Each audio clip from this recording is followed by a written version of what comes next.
ನಮಸ್ತೆ ವೀಕ್ಷಕರೇ, ಎಲ್ಲರಿಗೂ ಸವಿತಾಸ್ ಹೋಮ್ ಕಿಚನ್ಗೆ ಸ್ವಾಗತ.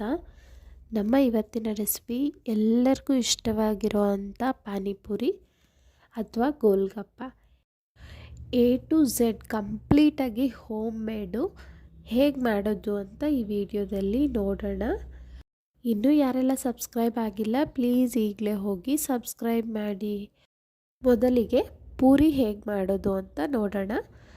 ಇಲ್ಲಿ ಒಂದು ಪಾತ್ರೆಗೆ ಚಿರೋಟಿ ರವೆ 1 ಕಪ್ಪಷ್ಟು ತೊಗೊಂಡಿದ್ದೀನಿ. ಕೇವಲ 4 ಸ್ಪೂನಷ್ಟು ಮೈದಾ ಹಿಟ್ಟು ಬೇಕಾಗುತ್ತೆ. ನಂತರ ಉಪ್ಪನ್ನು ಸೇರಿಸ್ಕೊಳ್ಳೋಣ. ಇದನ್ನೆಲ್ಲ ಚೆನ್ನಾಗಿ ಮಿಕ್ಸ್ ಮಾಡಿ ಸ್ವಲ್ಪನೇ ನೀರನ್ನ ಸೇರಿಸ್ಕೊಳ್ತಾ ಚಪಾತಿ ಹಿಟ್ಟಿನ ಹದಕ್ಕೆ ಇದನ್ನು ಮಿಕ್ಸ್ ಮಾಡ್ಕೋಬೇಕು. ನೋಡಿ, ಒಂದೇ ಸಲ ನೀರು ಹಾಕೋಕ್ಕೆ ಹೋಗಬೇಡಿ. ಸ್ವಲ್ಪ ನೀರು ಹಾಕ್ಕೊಳ್ತಾ ನಮಗೆ ರವೆ ಸಾಫ್ಟಾಗಿರುತ್ತೆ.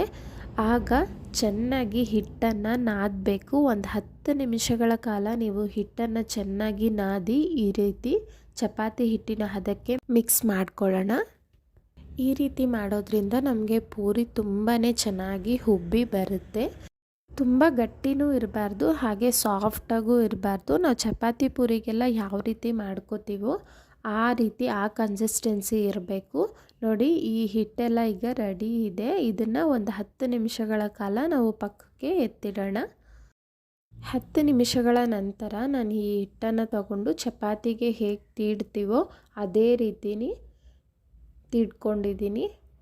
ನೋಡಿ, ತುಂಬ ದಪ್ಪನೂ ಇಲ್ಲ ಹಾಗೆ ತೆಳ್ಳಗೂ ಇಲ್ಲ, ಸೇಮ್ ಚಪಾತಿ ಥರನೇ ಇದೆ.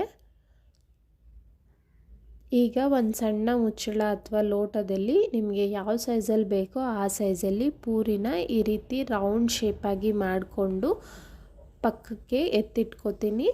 ನಂತರ ಈಗ ಸ್ಟವ್ ಹಚ್ಚಿ ಒಂದು ಬಾಣಲೆ ಇಟ್ಟು ಅದು ಎಣ್ಣೆ ಕಾಯೋದಕ್ಕೆ ಬಿಡೋಣ. ಎಣ್ಣೆ ಚೆನ್ನಾಗಿ ಕಾದಿರಬೇಕು. ಹಾಗೆ ನಾವು ಪೂರಿ ಬಿಡಬೇಕಾದ್ರೆ ಸ್ಟವ್ನ ಐ ಫ್ಲೇಮಲ್ಲಿಟ್ಟು ಪೂರಿ ಬಿಡಬೇಕು. ಆಗ ನಮಗೆ ಪೂರಿ ಎಲ್ಲ ಚೆನ್ನಾಗಿ ಹುಬ್ಬಿ ಬರುತ್ತೆ. ಎಣ್ಣೆ ಕಾದಿಲ್ಲ ಅಥವಾ ಮೀಡಿಯಮ್ ಫ್ಲೇಮಲ್ಲಿ ಮಾಡಿದ್ರೆ ತುಂಬ ಕ್ರಿಸಿಪಿಯಾಗಿ ನಿಪ್ಪಟ್ಟು ಥರ ಬರುತ್ತೆ, ನಮಗೆ ಪೂರಿ ಹುಬ್ಬೋದಿಲ್ಲ.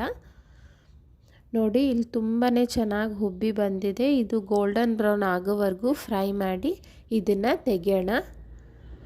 ಉಳಿದಂಥ ಪೂರಿನೂ ಎಲ್ಲವನ್ನು ಇದೇ ರೀತಿ ಹೈ ಫ್ಲೇಮಲ್ಲಿಟ್ಟು ಎಲ್ಲ ಪೂರಿನೂ ಕರೆದು ಪಕ್ಕಕ್ಕೆ ಇಟ್ಕೊಳ್ಳೋಣ. ನೋಡಿ, ತುಂಬ ಸಿಂಪಲ್ಲಾಗಿ ಹೈಜಿನಿಕ್ಕಾಗಿ ಮನೆಯಲ್ಲೇ ಈಸಿಯಾಗಿ ಮಾಡ್ಕೋಬೋದು. ಇದು ತುಂಬ ದಿನಗಳ ಕಾಲ ಸ್ಟೋರ್ ಮಾಡಿನೂ ಇಡ್ಬೋದು. ಪೂರಿ ಎಲ್ಲ ರೆಡಿಯಾಗಿದೆ, ತುಂಬ ಕ್ರಿಸ್ಪಿಯಾಗಿ ಚೆನ್ನಾಗಿ ಬಂದಿದೆ. ಈಗ ಪೂರಿ ಒಳಗಡೆ ಇಡೋ ಅಂಥ ಆಲೂಗಡ್ಡೆ ಸ್ಟಫ್ ಇರುತ್ತಲ್ಲ ಅದನ್ನು ರೆಡಿ ಮಾಡ್ಕೊಳ್ಳೋಣ. ಇಲ್ಲಿ ಸಿಪ್ಪೆ ತೆಗೆದು ಆಲೂಗಡ್ಡೆ ಹಾಕಿದ್ದೀನಿ ಕುಕ್ಕರ್ಗೆ. ನಂತರ ನೆನೆಸಿ ಇಟ್ಟಿರೋ ಅಂಥ ಬಟಾಣಿ, ಒಣ ಬಟಾಣಿ ಆದರೆ ಮಿನಿಮಮ್ ಒಂದು 8 ಅವರ್ ನೆನೆಸ್ಬೇಕು. ಹಸಿ ಬಟಾಣಿ ಆದರೆ ಹಾಗೆ ಹಾಕೋಬೋದು.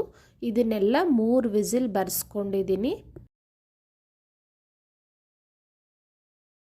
ಕುಕ್ಕರ್ ತಣ್ಣಗಾಗೋ ಅಷ್ಟರಲ್ಲಿ ಪಾನಿ ರೆಡಿ ಮಾಡ್ಕೊಳ್ಳೋಣ. ಇಲ್ಲಿ ಒಂದು ಮಿಕ್ಸಿ ಜಾರ್ಗೆ 1 ಹಿಡಿ ಆಗೋಷ್ಟು ಪುದೀನನ ತೊಳೆದು ಹಾಕ್ಕೊಳ್ಳೋಣ. ನಂತರ ಇದಕ್ಕೆ 6ರಿಂದ 7 ಹಸಿಮೆಣಸಿನಕಾಯಿನ ಸೇರಿಸ್ಕೊಳ್ಳೋಣ. ನಂತರ 1 ಹಿಡಿ ಆಗೋಷ್ಟು ಕೊತ್ತಂಬರಿ ಸೊಪ್ಪನ್ನ ಹಾಕ್ಕೊಳ್ಳೋಣ. ಇದಾದ ನಂತರ 8 ಎಸಳು ಬೆಳ್ಳುಳ್ಳಿನ ಹಾಗೂ 1 ಇಂಚು ಶುಂಠಿನ ಹಾಕಿ ಒಂದು ಸ್ವಲ್ಪ ನೀರು ಹಾಕಿ ಗ್ರೈಂಡ್ ಮಾಡ್ಕೊಳ್ಳಿ. ಕಂಪ್ಲೀಟ್ ಪೇಸ್ಟ್ ಥರ ಆಗಬೇಕು. ಇದಕ್ಕೆ ರುಚಿಗೆ ತಕ್ಕಷ್ಟು ಉಪ್ಪನ್ನು ಹಾಕಿ ಮಿಕ್ಸ್ ಮಾಡಿ ಪಕ್ಕಕ್ಕೆ ಇಟ್ಕೊಳ್ಳೋಣ. ಒಂದು ಬೌಲ್ ತಗೊಳ್ಳೋಣ.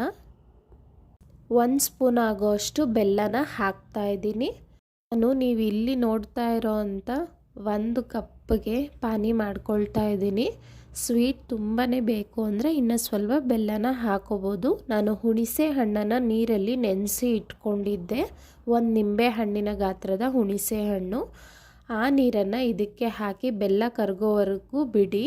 ನಂತರ ನಾವು ಪೇಸ್ಟ್ ರೆಡಿ ಮಾಡ್ಕೊಂಡಿದ್ವಲ್ಲ, ಇದು ತುಂಬಾ ಖಾರವಾಗಿರುತ್ತೆ. ಇದನ್ನು 2 ಸ್ಪೂನಷ್ಟು ಹಾಕೋತಾ ಇದ್ದೀನಿ. ಇದನ್ನೆಲ್ಲ ಹಾಕಿ ಚೆನ್ನಾಗಿ ಮಿಕ್ಸ್ ಮಾಡೋಣ. ನಂತರ ಈ ಪ್ಯಾನಿಗೆ 1 ಸ್ಪೂನ್ ಆಗೋ ಅಷ್ಟು ಚಾಟ್ ಮಸಾಲಾನ ಸೇರಿಸ್ಕೊಳ್ತಾ ಇದ್ದೀನಿ. ಇಲ್ಲಿ ನೋಡಿ ಇದನ್ನೆಲ್ಲ ಚೆನ್ನಾಗಿ ಮಿಕ್ಸ್ ಮಾಡಿ ಈಗ ಈ ಕಪ್ ತುಂಬ ನೀರನ್ನ ಹಾಕೋತಾ ಇದ್ದೀನಿ. ಈಗ ಸ್ವಲ್ಪ ಟೇಸ್ಟ್ ಮಾಡಿ ಉಪ್ಪೇನಾದರೂ ಸಾಕಾಗಲಿಲ್ಲ ಅಂದರೆ ಸೇರಿಸ್ಕೋಬೋದು. ಪರ್ಫೆಕ್ಟಾಗಿ ಪಾನಿ ರೆಡಿ ಇದೆ. ರುಚಿ ಅಂತೂ ತುಂಬಾ ಚೆನ್ನಾಗಿ ಬಂದಿತ್ತು. ಈ ಅಂಗಡಿಗಳಿಗಿಂತ ನೀವು ಮನೇಲಿ ಮಾಡಿದ್ರೆ ನಮಗೆ ರುಚಿ ಇನ್ನೂ ಹೆಚ್ಚಾಗೇ ಇರುತ್ತೆ. ಪಾನಿ ಅಂತೂ ತುಂಬಾ ಸಿಂಪಲ್ಲಾಗಿ ಮಾಡ್ಬೋದು. ನೋಡಿದ್ರಿ ಅಲ್ವಾ, ಗೋಲ್ಗಪ್ಪಾಗೆಲ್ಲ ಸ್ವೀಟ್ ಪಾನಿ ಸಪ್ರೇಟಾಗಿ ಕೊಡ್ತಾರೆ. ಅದರ ಅವಶ್ಯಕತೆನೇ ಇರೋದಿಲ್ಲ, ಯಾಕೆಂದರೆ ಸ್ವಲ್ಪ ಸಿಹಿ ಖಾರವಾಗಿ ಹುಳಿಯಾಗಿ ಈ ಪಾನಿ ಒಂದೇ ಸಾಕಾಗಿರುತ್ತೆ. ತಪ್ಪದೆ ಟ್ರೈ ಮಾಡಿ. ಕುಕ್ಕರ್ ತಣ್ಣಗಾಗಿದೆ. ಆಲೂಗಡ್ಡೆ ಬಟಾಣಿ ಎಲ್ಲ ಚೆನ್ನಾಗಿ ಬೆಂದಿದೆ. ಈಗ ಒಂದು ಪ್ಲೇಟ್ಗೆ ಬೆಂದಿರೋ ಅಂಥ ಆಲೂಗಡ್ಡೆನ ತಗೊಂಡು ಚೆನ್ನಾಗಿ ಸ್ಮ್ಯಾಶ್ ಮಾಡ್ಕೊಳ್ಳೋಣ. ನಂತರ ಇಲ್ಲಿ ಬೇಯಿಸಿ ಇಟ್ಕೊಂಡಿದ್ವಲ್ಲ ಆ ಬಟಾಣಿನ 2 ಸ್ಪೂನ್ ಆಗೋವಷ್ಟು ಸೇರಿಸ್ಕೊಳ್ತಾ ಇದ್ದೀನಿ. ನೋಡಿ 3 ವಿಸಿಲ್ ಹಾಕಿಸ್ಕೊಂಡ್ರೆ ನಮಗೆ ಬಟಾಣಿ ಆಲೂಗಡ್ಡೆ ಎಲ್ಲ ಪರ್ಫೆಕ್ಟಾಗಿ ಬೆಂದಿರುತ್ತೆ. ರುಚಿಗೆ ತಕ್ಕಷ್ಟು ಉಪ್ಪನ್ನು ಹಾಕ್ಕೊಳ್ಳೋಣ. ನಂತರ 1/4 ಸ್ಪೂನಷ್ಟು ಗರಂ ಮಸಾಲ, ಹಾಗೆ 1/4 ಸ್ಪೂನಷ್ಟು ಚಾಟ್ ಮಸಾಲ, ಖಾರಕ್ಕೋಸ್ಕರ 1/4 ಸ್ಪೂನಷ್ಟು ಖಾರದ ಪುಡಿ ಸೇರಿಸ್ಕೊಂಡಿದ್ದೀನಿ. ನೋಡಿ ನಾನಿಲ್ಲಿ ಆಲೂಗಡ್ಡೆ ಸ್ಟಫ್ ಇಷ್ಟೇ ಮಾಡ್ತಾ ಇರೋದ್ರಿಂದ 1/4 ಸ್ಪೂನ್ ಸಾಕಾಗುತ್ತೆ. ನೀವು ಹೆಚ್ಚಿಗೆ ಮಾಡಿಕೊಂಡ್ರೆ ರುಚಿಗೆ ತಕ್ಕಷ್ಟು ನೋಡಿಕೊಂಡು ಹಾಕ್ಕೊಳ್ಳಿ. ಇದನ್ನೆಲ್ಲ ಚೆನ್ನಾಗಿ ಮಿಕ್ಸ್ ಮಾಡೋಣ. ನಮಗೆ ಹೊರಗಡೆ ಎಲ್ಲ ಗೋಲ್ಗಪ್ಪದಲ್ಲಿ ಇದೇ ಥರ ಸ್ಟಫ್ ಮಾಡಿ ಕೊಡೋದು ತುಂಬಾ ಚೆನ್ನಾಗಿರುತ್ತೆ ಅಲ್ವಾ. ಮನೆಯಲ್ಲೇ ತುಂಬ ಹೆಲ್ತಿಯಾಗಿ ಮಾಡ್ಕೋಬೋದು. ನಂತರ ಒಂದು ಪ್ಲೇಟ್ಗೆ ಸ್ವಲ್ಪ ಈರುಳ್ಳಿ, ಸ್ವಲ್ಪ ಕೊತ್ತಂಬರಿ ಸೊಪ್ಪನ್ನ ಹಾಕೋತಾ ಇದ್ದೀನಿ. ಇದನ್ನು ನೀವು ಆಲೂಗಡ್ಡೆ ಜೊತೆಗೂ ಬೇಕಾದರೂ ಹಾಕೋಬೋದು. ಪಾನಿಗೆ ಒಂದು ಸ್ವಲ್ಪ ಸೇವ್ ಮಿಕ್ಸ್ಚರ್ ಇತ್ತು ಹಾಕ್ತಾ ಇದ್ದೀನಿ. ಇದು ಆಪ್ಷನಲ್. ಖಾರ ಬುಂದಿ ಇದ್ದರೂ ಅದು ಹಾಕೋಬೋದು. ಟೇಸ್ಟ್ ಏನು ಡಿಫ್ರೆನ್ಸ್ ಕೊಡೋದಿಲ್ಲ, ಚೆನ್ನಾಗಿ ಕಾಣುತ್ತೆ ಅನ್ನೋದಕ್ಕೋಸ್ಕರ ಹಾಕಿದ್ದೀನಿ ಅಷ್ಟೇ. ಇವತ್ತಿನ ನಮ್ಮ ರೆಸಿಪಿ ಪರ್ಫೆಕ್ಟಾಗಿ ರೆಡಿ ಇದೆ. ಈಗ ಹೇಗಿದೆ ಅಂತ ನೋಡೋಣ ಟೇಸ್ಟ್ ಮಾಡಿ. ನೋಡಿ ಪೂರಿ ತಗೋತಾ ಇದ್ದೀನಿ. ಪೂರಿ ಅಂತೂ ತುಂಬ ಚೆನ್ನಾಗಿ ಬಂದಿದೆ, ಕ್ರಿಸ್ಪಿಯಾಗಿ. ಈ ರೀತಿ ಹೋಲ್ ಮಾಡಿ ಇದಕ್ಕೆ ಸ್ವಲ್ಪ ಆಲೂಗಡ್ಡೆ ಸ್ಟಫ್ನ ಹಾಕೋಣ. ನಂತರ ಸ್ವಲ್ಪ ಈರುಳ್ಳಿ ಹಾಗೆ ಕೊತ್ತಂಬರಿ ಸೊಪ್ಪನ್ನ ಹಾಕೋತೀನಿ. ನಂತರ ಈ ಪೂರಿನ ಪಾನಿ ಒಳಗೆ ಡಿಪ್ ಮಾಡಿನೇ ನಾನು ಪಾನಿ ತಗೋತಾ ಇದ್ದೀನಿ. ನಿಜ ಹೇಳಬೇಕು ಅಂದರೆ ಹೊರಗಡೆ ಸಿಗೋ ಗೋಲ್ಗಪ್ಪಕ್ಕಿಂತ ಈ ಪಾನಿಪುರಿ ಅಂತೂ ತುಂಬಾ ಚೆನ್ನಾಗಿತ್ತು. ಖಂಡಿತ ತಪ್ಪದೆ ಮನೆಯಲ್ಲೇ ಟ್ರೈ ಮಾಡಿ ನೋಡಿ. ಹೊರಗಡೆ ಎಲ್ಲ ರೋಡ್ ಸೈಡ್ ಗೋಲ್ಗಪ್ಪ ತಿನ್ನಬೇಕು ಅಂದ್ರೇ ಭಯ ಆಗುತ್ತೆ, ಯಾಕೆಂದರೆ ಹೈಜೀನಾಗಿ ಮಾಡಿರ್ತಾರೋ ಇಲ್ವೋ ಪಾನಿಪುರಿ ಎಲ್ಲ ಅಂತ. ಪೂರಿ ಒಂದು ಸಲ ಮಾಡಿ ಸ್ಟೋರ್ ಮಾಡಿಬಿಟ್ರೆ ಸಿಂಪಲಾಗಿ ಈ ಪಾನಿಪುರಿನ ಕ್ವಿಕ್ಕಾಗಿ ಮಾಡ್ಕೊಬಿಡ್ಬೋದು. ಪಾನಿ ಮಾಡೋದಂತೂ ತುಂಬಾ ಈಸಿ. ಈಗ ನಾನು ಪಾನಿಪುರಿ ಎಲ್ಲ ಆದಮೇಲೆ ಸುಕ್ಕ ಪೂರಿ ಅಂತ ಕೊಡ್ತಾರೆ ಅಲ್ವಾ, ವಿತೌಟ್ ಪಾನಿ, ಅದನ್ನು ಮಾಡಿ ತೋರಿಸ್ತಿದ್ದೀನಿ ನೋಡಿ. ನಾನಿಲ್ಲಿ ನಿಪ್ಪಟ್ಟು ಥರ ಕ್ರಿಸ್ಪಿ ಆಗಿರೋ ಅಂಥ ಒಂದು ಪೂರಿನ ತೊಗೊಂಡಿದ್ದೀನಿ. ಅದಕ್ಕೆ ಸ್ವಲ್ಪ ಆಲೂಗಡ್ಡೆ, ಈರುಳ್ಳಿ, ಕೊತ್ತಂಬರಿ ಸೊಪ್ಪನ್ನ ಹಾಕೋತಾ ಇದ್ದೀನಿ. ನಂತರ ನಿಂಬೆ ಹಣ್ಣಿನ ರಸನ ಹಾಕೊಳ್ಳೋಣ. ಇದಕ್ಕೆ ಇದೇ ಒಳ್ಳೆ ಫ್ಲೇವರ್ ಕೊಡೋದು. ನಿಂಬೆಹಣ್ಣು ಸ್ವಲ್ಪ ಹಿಂಡ್ತಾರೆ. ನಂತರ ಇದಕ್ಕೆ ಚಾಟ್ ಮಸಾಲ ಒಂದು ಚಿಟಿಕೆ ಮೇಲೆ ಹಾಕಿದ್ದೀನಿ. ಒಂದು ಸ್ವಲ್ಪ ಕ್ಯಾರೆಟ್ ಇತ್ತು, ಹಾಗೆ ಕಡಲೆ ಬೀಜ ಇತ್ತು, ಅದನ್ನು ಸೇರಿಸ್ಕೊಂಡಿದ್ದೀನಿ. ಮಕ್ಕಳಿಗೆಲ್ಲ ಈ ರೀತಿ ಮಾಡಿಕೊಡಿ, ತುಂಬಾ ಇಷ್ಟಪಟ್ಟು ತಿಂತಾರೆ. ಕೆಲವೊಬ್ರಿಗೆ ಗೋಲ್ಗಪ್ಪಗಿಂತ ಈ ಸುಕ್ಕ ಪೂರಿ ಅನ್ನೋದು ತುಂಬ ಇಷ್ಟಪಡ್ತಾರೆ.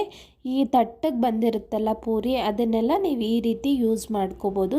ನಾನಿವತ್ತು ಯುನೀಕಾಗಿ ಅಟ್ರಾಕ್ಟಿವ್ ಆಗಿರಲಿ ಅಂತ ಮಡಿಕೆ ಯೂಸ್ ಮಾಡಿಕೊಂಡು ಮಾಡಿದ್ದೆ. ಮನೆಯಲ್ಲೆಲ್ಲ ತುಂಬಾ ಇಷ್ಟಪಟ್ಟರು. ಹಾಗೆ ಬೇಗನೆ ಎಲ್ಲನೂ ಖಾಲಿ ಆಗೋಯಿತು. ಪಾನಿ ಟೇಸ್ಟ್ ಆಗಲಿ, ಆಲೂಗಡ್ಡೆ ಸ್ಟಫು ಹಾಗೆ ಪೂರಿ ತುಂಬಾ ಚೆನ್ನಾಗಿ ಬಂದಿತ್ತು. ತಪ್ಪದೆ ನೀವು ಮನೇಲಿ ಟ್ರೈ ಮಾಡಿ ನನಗೆ ಹೇಗಿದೆ ಅಂತ ಹೇಳಿ. ನಮ್ಮ ಇವತ್ತಿನ ರೆಸಿಪಿ ನಿಮಗೆಲ್ಲ ಇಷ್ಟ ಆಗಿದೆ ಅಂದ್ಕೊಳ್ತೀನಿ. ಪ್ಲೀಸ್ ಲೈಕ್ ಮಾಡಿ, ಶೇರ್ ಮಾಡಿ. ಇನ್ನೂ ಯಾರೆಲ್ಲ ನಮ್ಮ ಚಾನಲ್ನ ಸಬ್ಸ್ಕ್ರೈಬ್ ಆಗಿಲ್ಲ, ಈಗಲೇ ಹೋಗಿ ಸಬ್ಸ್ಕ್ರೈಬ್ ಮಾಡಿ. Thank you.